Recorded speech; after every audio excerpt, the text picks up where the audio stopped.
Yes, so we have two important philosophers of science of the second half of the 20th century here with us today, Paul Hoyningen-Huene and Philip Kitcher. I don't think their work needs any introduction. An expert on Kuhn, the reception of Kuhn, and how we can use that work to understand science. And of course, Philip Kitcher, who has recently written a book, What's the Use of Philosophy, trying to rethink what philosophy should be about. Now, I think you are both started your academic training in the 1960s, and my first question, and I think a question that the audience will be very much interested in as well, is what were your first impressions of philosophy of science in the 1960s when you started in academia? And maybe we'll open up with Philip online. Well, thank you very much. Can you all hear me? Yes. Am I audible? Good. So the first thing I wanted to say, Fons, is I find your project immensely impressive, and I was fascinated by the interviews that you did. Let me answer your question rather directly. I entered philosophy of science as an undergraduate, and specifically philosophy of science. I'd gotten fed up with mathematics, which is what I'd gone to Cambridge to do, and one of the dons at my college, Christ College, suggested that I talk to a historian of science. And so I decided to do my third year in the Cambridge HPS program, thinking I would do history of science. But that all changed when I read The Structure of Scientific Revolutions. I found that book absolutely fascinating, and I decided that what I really wanted to do was philosophy of science. The trouble was there wasn't anybody at Cambridge that year very much who was teaching philosophy of science. Mary Hesse was on leave, and there wasn't much philosophy of science going on. I got my first philosophy of science education almost entirely from Gerd Buchdahl. And that was really the history of philosophy and the history of the philosophy of science. I arrived at Princeton knowing absolutely nothing by Princeton standards or what people at Princeton thought was important. I was in the HPS program. I took courses with Kuhn.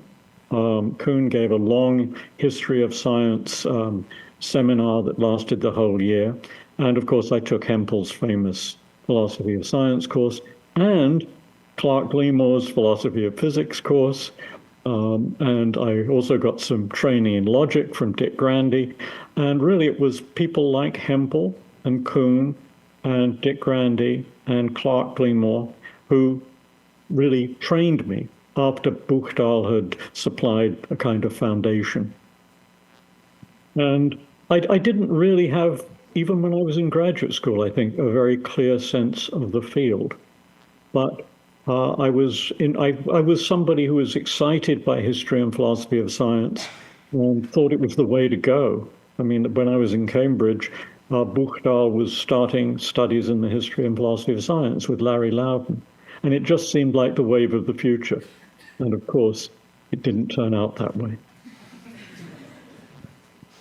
Okay, so maybe we first go to Paul, and you can tell us a bit about how you got to philosophy of science in the 60s. Yes, thank you. Also, I like the project very much. I think it's important.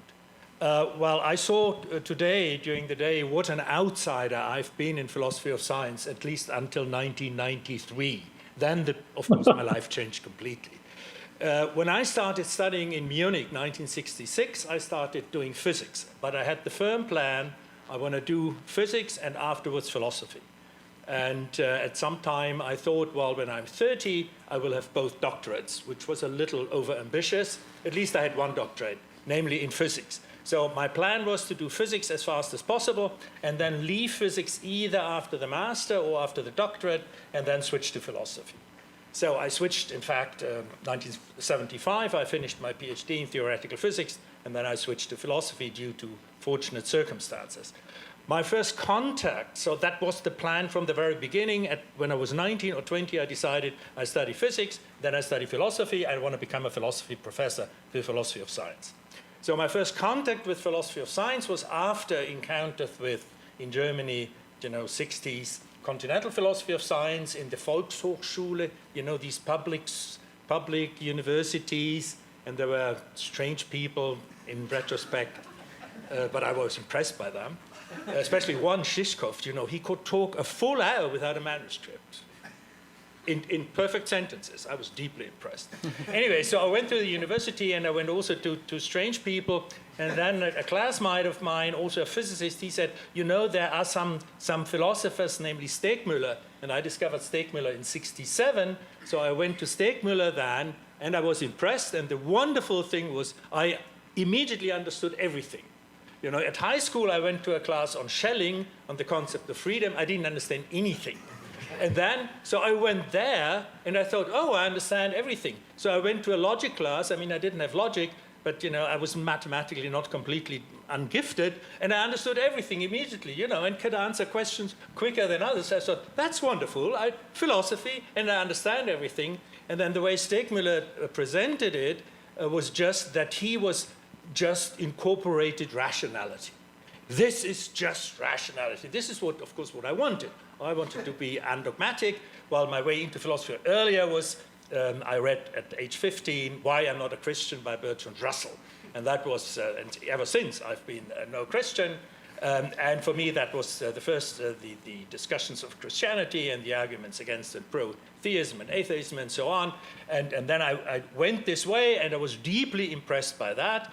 And then I learned, of course, Hampel's theory of explanation and all of that. And in physics, I was interested, at least from my master thesis on the question of time, namely the asymmetry of time. More specifically, why is there a difference between past and future? Right? And I wanted, which is a wonderfully philosophical question, and I wanted to approach that question in physics.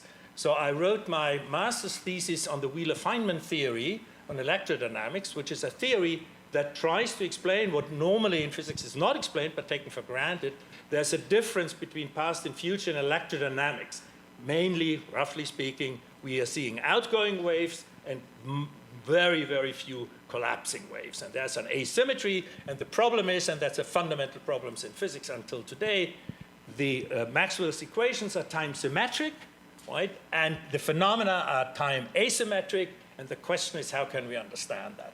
So I started this problem, and then I had enough studied with Stegmüller, you know, Hampel, theory of explanation, causal explanation, and then I thought, oh, I write a chapter in my diploma thesis in physics that we need a time-symmetric theory of causality, right? Because the causality theory is a time asymmetric that we have. The antecedent conditions have to be earlier than the explanandum, and then I thought if I want to apply that for the Wheeler-Feynman theory, we got to generalize that, and I did that in my diploma thesis. And I still remember one thing that must have happened in 1970 that was a shock that really is still present. Namely, I wrote the sentence in the context then of having discussed philosophy of science. I wrote the sentence, and we see that the philosophy of science is in accordance to the practice of physics, to which my supervisor said, you gotta insert the word here, which was a complete shock, because for me it was clear that the philosophy of science is saying true things about physics. And by him insisting that I should insert the word here, I saw immediately, wait a minute, I shouldn't take that for granted. And that was a real shock. Because in physics, when you study physics or mathematics, you take everything for granted that the professors say. And if there's a mistake, you can tell him, professor, here's a mistake. And then, oh, I'm sorry, yes, a mistake. So you always only got the truth. And that was, for me, quite shocking that I saw, wait a minute, there may be a distance between philosophy of science and science. Anyway, then I finished, well, that was my first contact. So maybe as a follow-up for both of you, you've described how you got interested in philosophy, but what was how was the aim of philosophy of science introduced to you? What was philosophy of science supposed to do according to your teachers, for instance, at Princeton or in Munich? Do you remember how they introduced it to you? Yes, actually, I remember something that was quite pivotal in my education. So I said I arrived at Princeton knowing absolutely nothing that Princeton thought was important, and it was a real scramble. But people like Hempel, Hempel was a very important figure in the department, and he sort of went to bat for me, and that I think sort of kept my head above water. But the crucial moment, I think, in my education was that Paul Benacerraf, who was doing philosophy of mathematics, thought that he was a good person to train me in the kind of rigorous philosophy that Princeton was doing then. And so I did a directed study course with him. And one day he said to me, Tom Kuhn and I do not agree on very much, but one thing we do agree on is that you should write your doctoral thesis on the history of the search for a foundation for mathematics. My dissertation topic was given to me, and it was the sort of thing which naively and inchoately I'd been wanting to do, which was a genuine mixture of history of science and philosophy of science about a subject that I knew something about. I mean, I'd been extremely well trained in mathematics before I left it. So what I did was, in fact, follow that program.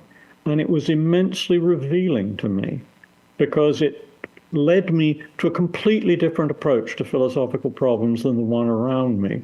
It's one that takes genealogy very seriously, and I always have, I think, from that time on. I have set out really to try to understand how the problems that philosophers pose and the solutions that they regard as important, how those became determined. Where does the problem come from? What kinds of things have affected the ways in which people tackle it and the kinds of things they see as possible answers to it?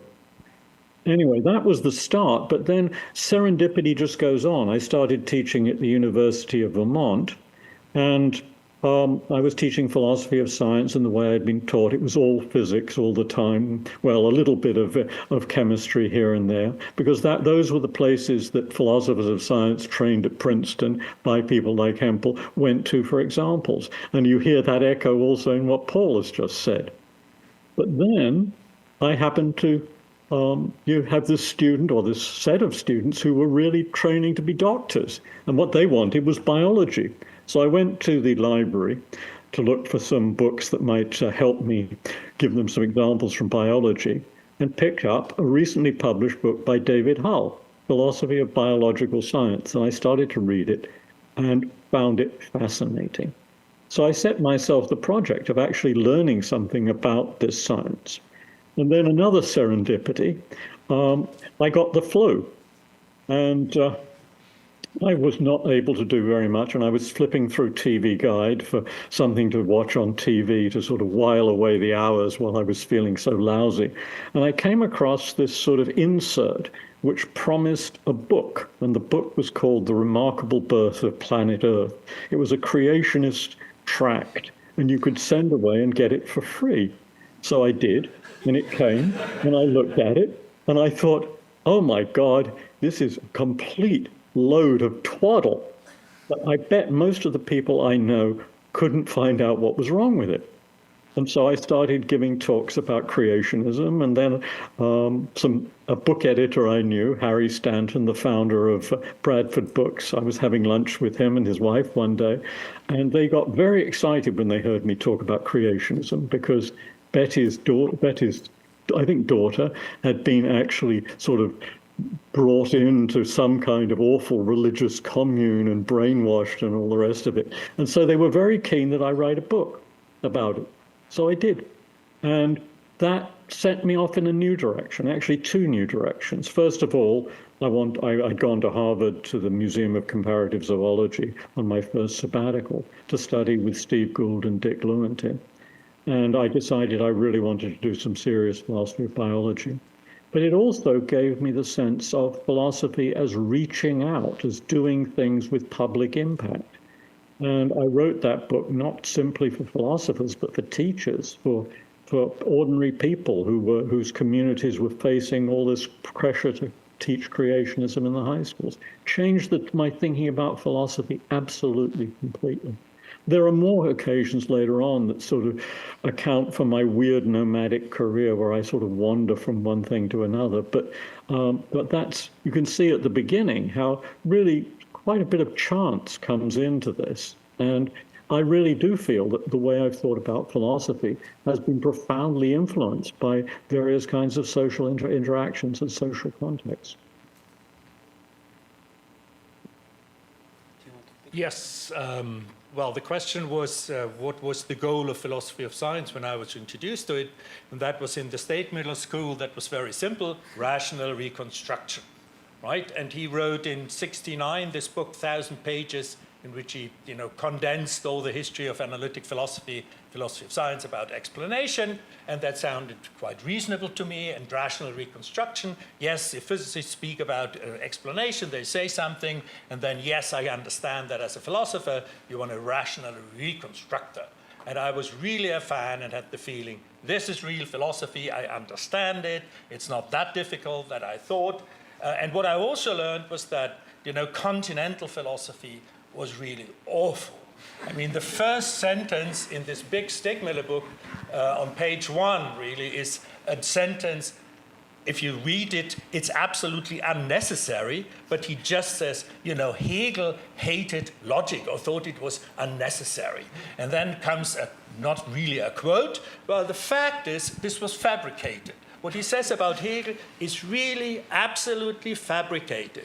And I'm looking back at my education, well, education in scare quotes, with Stegmiller is really, it was brainwashing. I wasn't educated, I was brainwashed. And even on page 3, you find a logical mistake, in the introductory chapter, an introduction to logics. So I was not really pleased, but as I said, I didn't realize it when I was with Stegmiller, but then, I went to England, to Imperial College, and continued my PhD, or started my PhD in physics, and then I got an offer to go to Switzerland, to Zurich, continue my PhD, and then was something, then I finished the PhD in '75, and then I had the chance to switch to philosophy, so my life plan seemed to go the right way, and then something extremely strange happened, because they had a research center on Hegel there.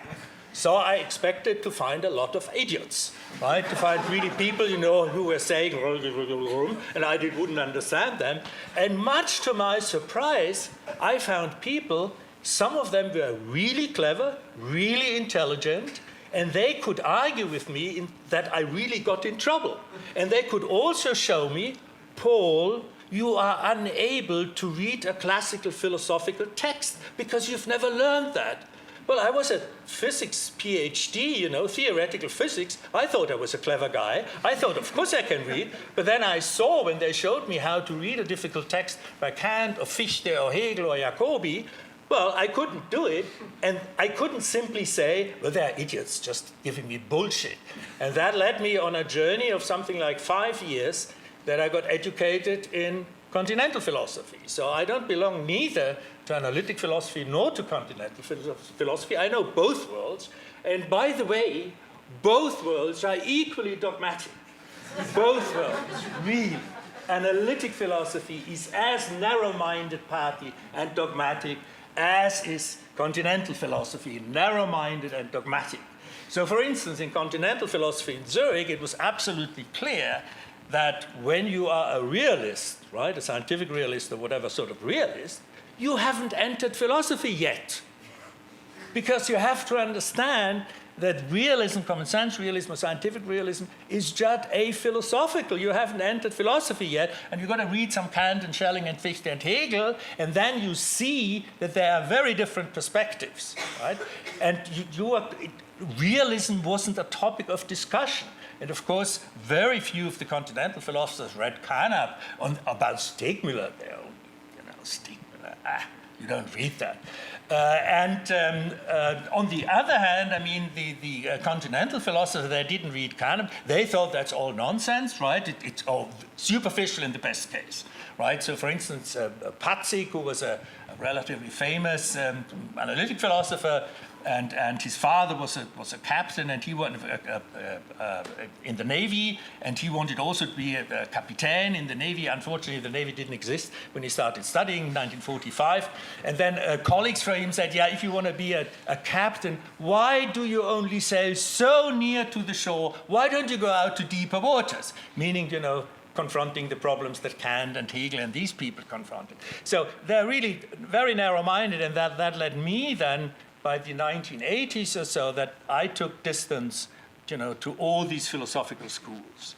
And for me, philosophical schools, to put it, well, I put it sometimes that way, you will like that possibly.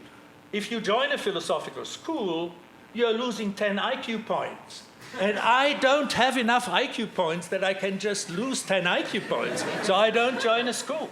And you know, when I was at University of Constance, there were the German constructivists, and I could see it in action. I mean, when it came to defending their beloved school, they became, you know, they lost 10 IQ points. They were just so biased. You know, they couldn't see what strong evidence against them would count, and they played it down. So for me, well, I'd be so radical and say philosophical schools are unphilosophical, because that brings you to not questioning things and assumptions in an unbiased way. You become biased if you want to defend something. So I stopped defending philosophical position that they, you know, in the sense they are my property, you know. When people say, oh, I'm so proud to be an analytic philosopher. Well, it's your life, not mine, but I'm not proud. I'm proud to be a philosopher, that I can live on that, you know, meritocratically. I didn't cheat, I just achieved it with much luck, but I'm not proud of being, well, I am not anything, so. So maybe to pick up on this theme and ask a question to Philip. When Philip, I think, was trained at Princeton, it's also the high time of Princeton analytic philosophy. And I was wondering, did you experience these kinds of dogmatic approaches to analytic philosophy, as Paul just mentioned? And also, I'm curious, so you mentioned it as well already, your first book, Abusing Science on Creationism, it's an attempt also at outreach, and this is something that was definitely not central to analytic philosophy at that time. And I was wondering, what was the reaction of a lot of your colleagues to those kinds of intentions? So actually, it wasn't the first book I wrote. It was because it was rushed into print. It came out before my book on philosophy of mathematics, which grew out of my dissertation. But yeah, was it dogmatic? I suppose they would have been. You know, it's a bit like the scene in Casablanca where the one character asks the Humphrey Bogart character, and so you despise me, don't you, Rick? And Humphrey Bogart says, well, I suppose I would if I thought about it. I think if faculty had ever thought seriously about continental philosophy, they said, yeah, I suppose we are rather contemptuous of it, but you know, we just don't think about it. And the view of a history of philosophy that was taken in those days at Princeton was, you know, well, if you can do it, you do philosophy. If you really can't sort of cut the mustard, then you do the history of philosophy. That's a sort of lesser enterprise. And you know, I mean, Hempel was, of course, a hugely respected, but in general, I don't think of philosophy of science as having been central to what Princeton's image of what philosophy was. I mean, it was philosophy of mind, philosophy of language, logic, metaphysics, epistemology. Those were the really important subjects. And anybody who sort of went off and did the sort of thing that I did with Abusing Science, well, I mean, it was good missionary work. It's good that we have people who do that sort of thing, was the general reaction among, you know, my mentors. I think younger people, some of my contemporaries, and perhaps people who are slightly older than me, like Dan Dennett, tended to see the use of this and that was encouraging, you know. And the book reached a lot of people, and that was also a good thing. And I mean, I didn't do as much for the cause of fighting creationism as Michael Roos has done, but I still did a bit, and I debated people, and that was fun. It was enjoyable. You felt you were doing something important. I mean, one thing I would want to say, and it's in response to the question you asked me last time, Fons, is that there's a sense in which I think, when I think of what philosophy does, I sort of ask myself first, well, who is philosophy for? Who are the people for whom it does something? I think philosophy of science does something for philosophy. I say this in the book you alluded to, What's the Use of Philosophy? I think philosophy of science can do something for science. I mean, I do think that the philosophy of physics has a marvelous history of having cleared up for scientists some things that were obscure or difficult or needed working out. I think the philosophy of biology, which was a very exciting period in the 1970s and early 1980s when that field was really developing, has done a lot for biologists. But I also think that philosophy is for a much broader public. I do think that philosophy is something that ought to have a very wide audience. It ought to be as influential in our era as it's been in the past. And I'm incredibly impressed by people. I'll mention two people who are not philosophers of science. Martha Nussbaum, on the one hand, who I think has had an enormous impact on the way people think about difficult issues, and Anthony Appiah, similarly. I think what they've done is remarkable, and it goes back to an older period in which philosophy books were routinely read by people who weren't academics at all, let alone philosophers. Do you want to add something to this? Well, the attitude, what philosophy of science should do to the sciences, is something where I can see, I've got my primary socialization in science. So I was for 10 years in physics. And I can speak to scientists, and that shaped my whole philosophical career. So I almost never actively from my side started the conversation with the scientists, but I always waited until I was invited. So, and also in teaching. So when I started teaching in 1976 at the University of Zurich, then philosophy of science, that class was mandatory for the sociology students. So I tried to get examples then from sociology. And then later I had a private discussion group with biologists, because one of the students at my class in general philosophy of science was a biology student. She later became a famous professor at MIC at Cambridge. And she said, hey, you are talking about concept change. Does that hold for the concept of gene as well? And then I thought, I don't know. And we founded a philosophy of biology group, to which then 10 people from the faculty, doctoral students and assistant professors, full professors, from the biology department then came to this private group, and then we had the plan, because one was especially interested, that we founded philosophy of biology for the biology students as a class that I gave there.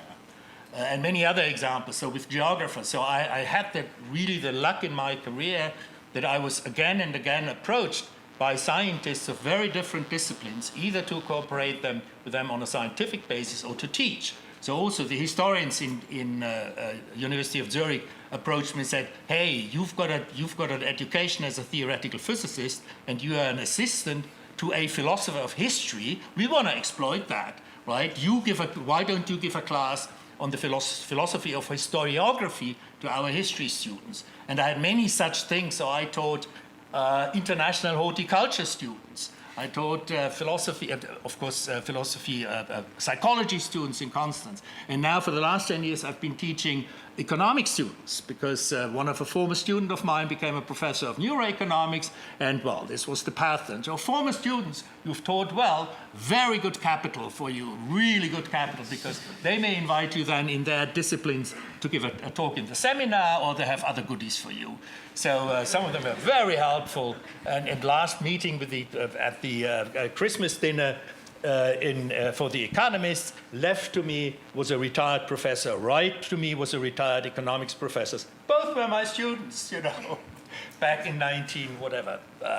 So that's worth it, and I've got, of course, a very different approach, and of course it impresses most scientists if you say, well, I've got a physics degree. Usually when people ask me, what are you doing? Then I say, well, I'm a philosopher, but I've got a serious education. I've got a PhD in theoretical physics, right? And many people don't like that much, but some people do it, and I only use it when it's hopefully useful. So for me, that interaction with the sciences have been an integral part of my life.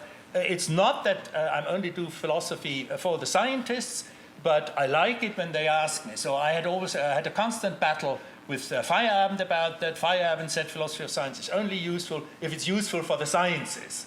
And I say, no, that's not right. Philosophy of science is a part of culture in which we try to understand the most important factor, at least for the last 100 years and plus, the most important factor in our life, that is science. It's a part of culture to understand what we human beings are doing on this planet, right? We gotta understand the most important product of our culture, which is science. And that's a contribution to science, to culture, to science, and our general understanding. And this is also what I teach my students, you know. You don't fund fundamental basic research now for the science side, only because potentially there will be technological applications. No, we want to understand the cosmos, we want to understand the stars, we want to understand the other living creatures, and this is what science does. It's a part of culture, and philosophy of science is just the most reflective one of this part of culture. Okay, I would like to open up the floor. So if anyone would like to ask questions to Paul or Philip, please do so now. I will...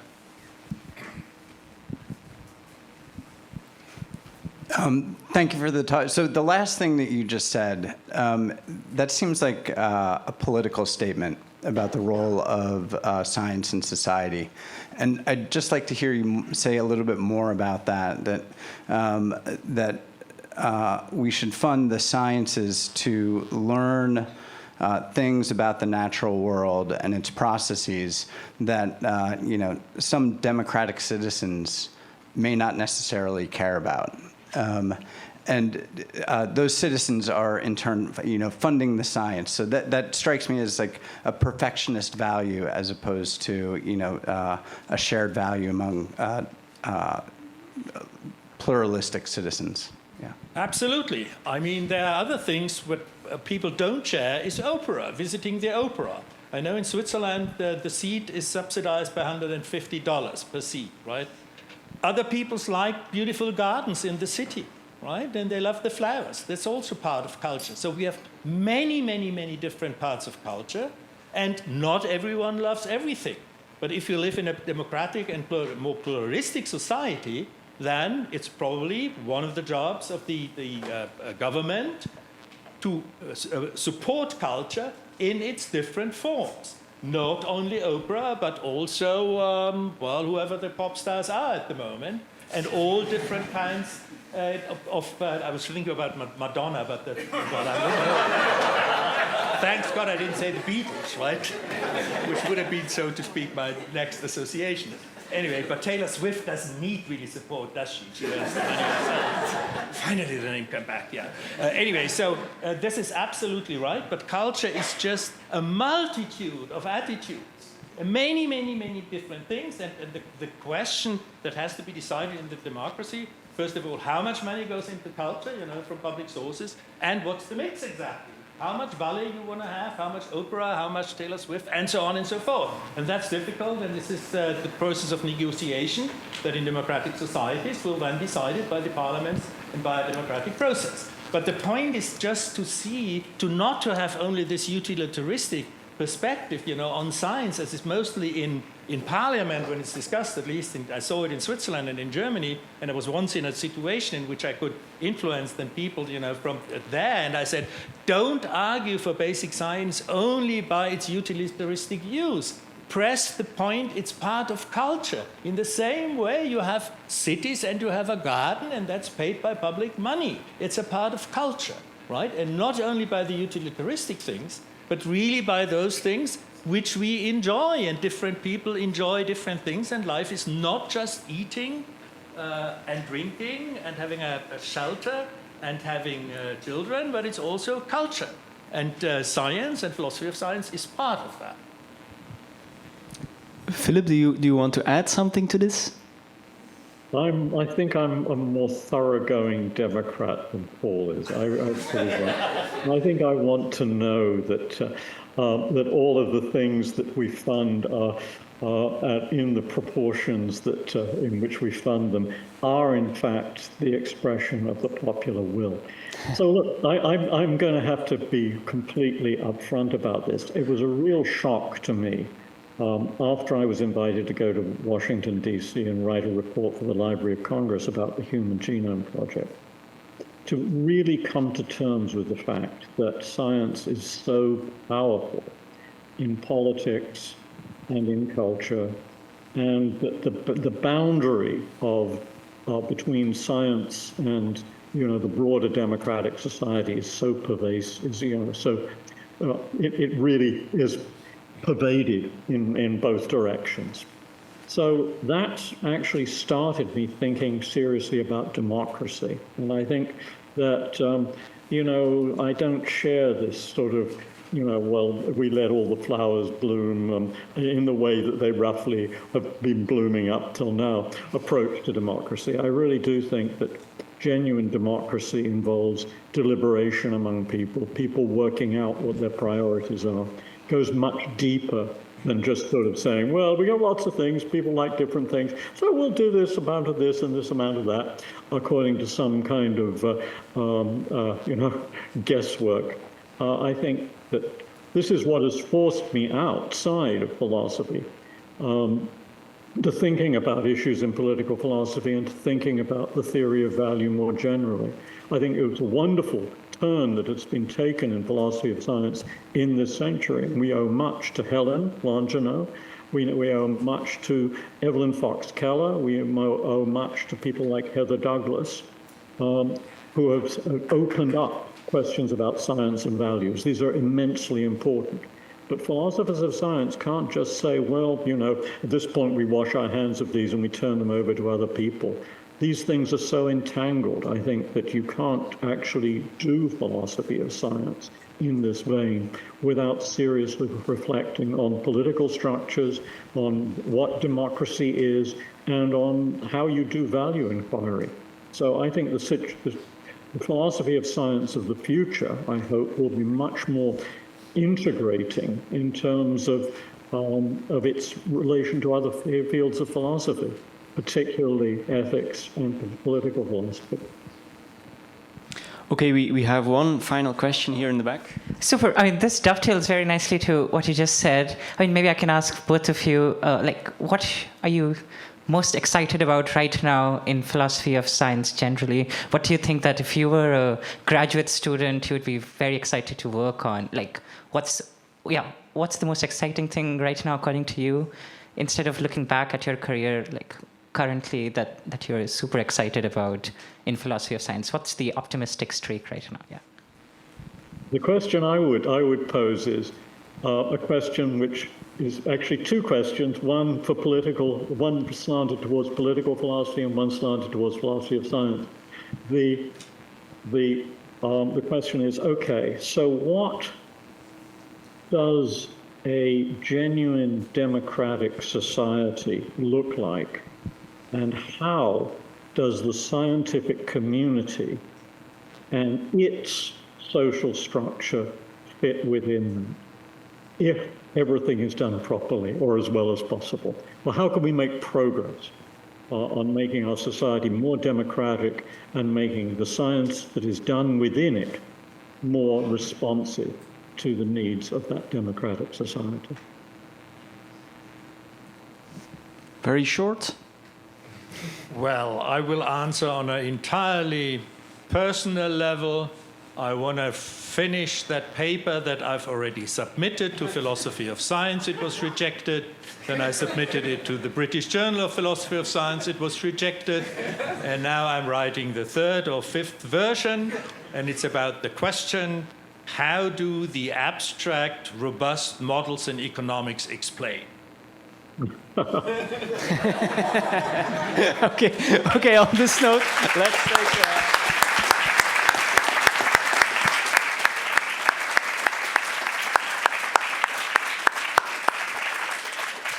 So that was great. Thanks again, Philip, Paul, and Fons. That concludes our first day. Tomorrow we reconvene at 9 to talk about the present.